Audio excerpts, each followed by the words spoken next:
What are CSS positioning types? CSS positioning defines how elements are arranged on a web page, offering control over their placement beyond the normal document flow.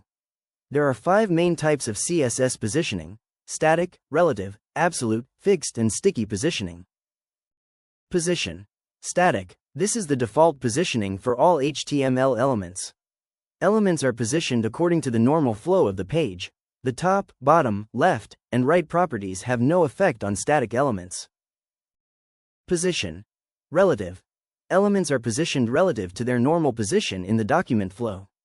Using top, bottom, left, or right will offset the element from its original position. Other content on the page will not be adjusted to fill the gap left by the relatively positioned element. Position. Absolute. Elements are removed from the normal document flow and positioned relative to their closest positioned ancestor, an ancestor with position set to relative, absolute, fixed, or sticky. If no positioned ancestor exists, the element is positioned relative to the initial containing block, usually the body tag. Top, bottom, left, and right define the offset from the edges of the containing block. Position. Fixed. Elements are removed from the normal document flow and positioned relative to the viewport, the browser window.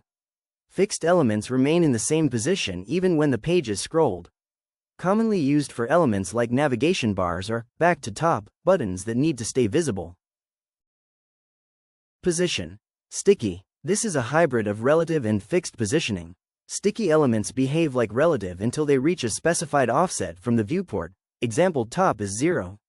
Once the scroll position meets this threshold, the element becomes stuck and behaves like fixed until its containing block is no longer in view. Please like, subscribe, and share for more content.